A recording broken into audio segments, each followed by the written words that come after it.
Eyes بن عمر ایک صحابی ہیں اور فتح مکہ والے سال ابھی تک حضرت ابو سفیان رضی اللہ تعالیٰ عنہ مسلمان نہیں ہوئے تھے. تو کسی نے ذکر کیا تو اس نے ابو سفیان رضی اللہ تعالیٰ عنہ کا نام پہلے لیا اور آئز بن عمر کا نام بعد میں لیا. تو میرے اور آپ کے آقا و مولا ناراض ہو گئے اور فرمایا ایسا نہیں کرو گے، تم سردار ہیں قوم کے ابو سفیان اور یہ آئز ایک سادہ مسلمان ہیں، لیکن چونکہ یہ مسلمان ہیں لہذا نام لیتے ہوئے تم پہلے اس کا نام لو گے. اقبال کہتا ہے کہ قطرائے آب وضو کمبرے خوب تر از خون ناب کیسرے، کہ حضرت علی رضی اللہ تعالیٰ عنہ کے در کا غلام کمبر رضی اللہ تعالیٰ عنہ جب وضو کرتے ہیں اور ان کے وضو کے پانی سے جو قطرے گرتے ہیں وہ اس دور کی سپر طاقت سلطنت روم کا شہنشاہ کیسر، کہا کیسر کے خون سے وہ قطرائے وضو زیادہ قیمتی ہے جو محمد عربی کے غلام کے بدن کو چھو کے گزرتا ہے. تو اسلام کی ایک اپنی انوکھی شان ہے، اسلام کا ایک اپنا مزاج ہے. لیکن مانوسیت تحریک نے ایک نعرہ بلند کیا 14ویں صدی کے آغاز میں کہ وحدت ادیان کے ذریعے سے لوگوں کو قریب کیا جائے، اور ان کا مقصد کیا تھا کہ مسلمانوں کو تذبذب کے اندر مبتلا کیا جائے. ان کو کہا جائے کہ دیکھو سارے دین کے ماننے والے لوگ ہیں، سب کو حق ہے، عمل کریں، کوئی حرج نہیں ہے، اور ایک دوسرے کے قریب ہوں، ایک دوسرے کے پاس آنا جانا رکھیں. اس طرح کے کچھ نعرے تراش کے جو ہے وہ ایک فکر انہوں نے دینا چاہی. اور یہ فکر 14ویں صدی کے آغاز میں ہی نہیں تھی بلکہ 14 صدیاں قبل کفار مکہ نے بھی حضور کی بارگاہ میں حاضر ہو کے کہا کہ 1 سال ہمارے بتوں کی آپ عبادت کر لیا کریں اور 1 سال آپ کے معبود کی ہم عبادت کر لیا کریں گے.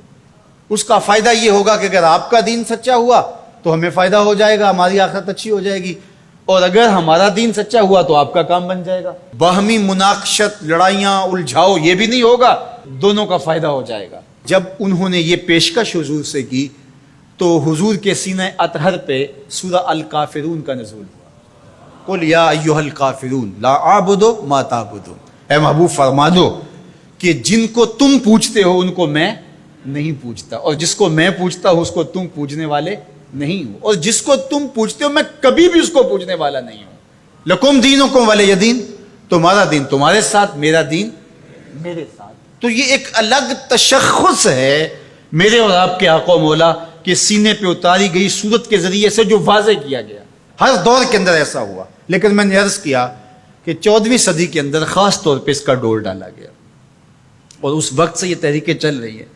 اور بڑے بڑے نام ہیں، ان میں سے کچھ نام آپ بھی جانتے ہیں جو نادیدہ یا دیدہ طور پہ اس فلسفے کے زیر اثر آئے اور انہوں نے یہ تبلیغ شروع کر دی جو اسلام کی بنیادی فکر کے منافی ہے. گزشتہ دنوں پاکستان کی قومی اسمبلی کے اندر ایک مندر کی تعمیر کے حوالے سے جب بات چلی تو ایک صاحب نے کہا کہ کسی دین پر کوئی برتری حاصل نہیں ہے، کہ میں مغرب میں ایک گرجا گھر میں نماز پڑھی ہے اور انہوں نے مجھے اجازت دی ہے. وہ تو چرچ فروخت کر دیتے ہیں تو آپ مسجد فروخت کر دیں گے؟ وہ اپنا دین ترک کر چکے ہیں، وہ تو ان کی خواہشات کا مجموعہ ہے، تحریف راہ پا چکی ہے، اور انہوں نے ان خواہشات کے نتیجے میں جو مل بیٹھ کے فیصلہ کر لے اس میں وہ اپنی عبادت گاہ کو بیچ دیتے ہیں.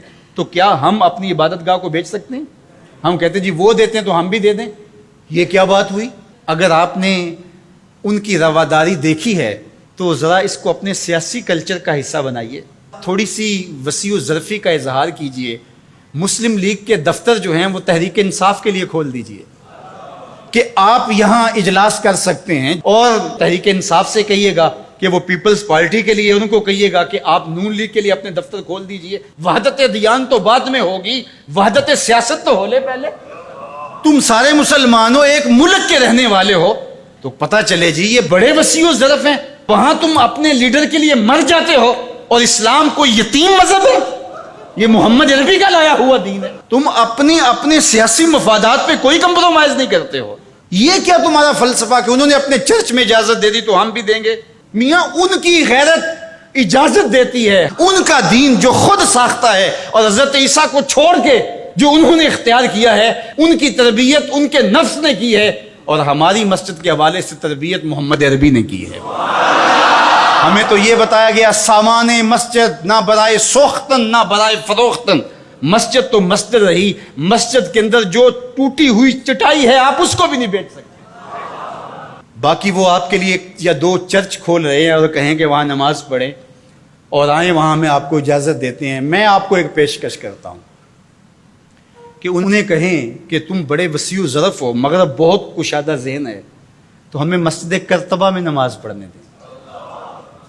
مسجد کرتبہ میں جو مسلمانوں کی بنائی ہوئی ہے، 10 مربع کلومیٹر پر پھیلی ہوئی وہ مسجد، اس کے باغات، اس کے احاطے، اس کے متعلقات اگر شامل کریں، حمام شامل کریں تو 10 مربع کلومیٹر پر وہ مسجد تھی، اور 1400 ستونوں پر پھیلی ہوئی مسجد کا حال۔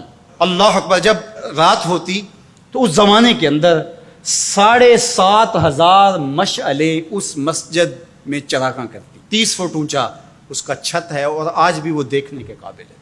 اقبال نے بے ساختہ وہاں جا کے کہا تھا کہ تیرا وجود مردان خدا کی دلیل، جنہوں نے بنایا ہے پتہ چلتا ہے کوئی تھا، تیرا وجود مردان خدا کی دلیل، وہ بھی جلیل و جمیل تو بھی جلیل و جمیل، وہ بھی جلیل و جمیل تو بھی جلیل و جمیل، تیرے ستون بے شمار تیری بنا پائیدار، شام کے صحرا میں جیسے ہجوم نخیل۔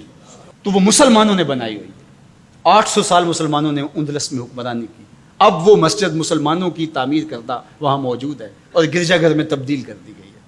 2008 میں مقامی مسلمانوں نے پوپ کو درخواست دی کہ جس رواداری کی، مذہبی رواداری کی آپ بات کرتے ہیں، اس رواداری کو قائم کرنے کے لیے ایسا کیا جائے کہ ہمیں بھی اس مسجد میں نماز پڑھنے کی اجازت دی جائے۔ یہاں گرجا گھر ہے، تصویریں لگی ہوئی ہیں، اور وہ آ کے عبادت کرتے ہیں عیسائی، تو ہم بھی ایک گوشے میں عبادت کر لیا کریں۔ مغرب جس رواداری کا پرچار کرتا ہے اس کا عملی ظہور ہو جائے، لیکن پذیرائی نہیں بخشی گئی۔ کہاں گئے وسیع و ظرف؟ تم کہتے ہو گرجوں میں نماز پڑھنے دیتے ہیں، تو وہاں 2 رکعت پڑھ کے دیکھا۔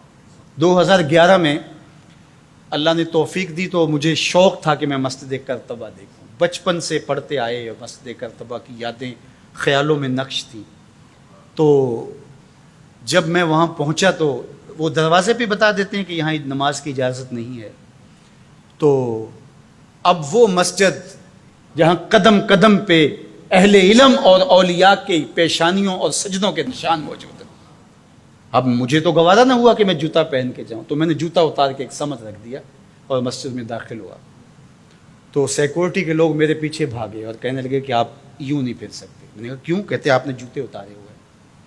تو وہاں تمام مذاہب کے لوگ آتے ہیں، آپ جانتے ہیں کہ ان کے لباس بھی مختصر ہوتے ہیں، تو میں نے کہا انہوں نے تو لباس بھی نہیں پہنے ہوئے، تو مجھے اس کی اجازت دیتے کہ میں جوتا اتار دوں؟ انہوں نے لباس اتارے ہوئے۔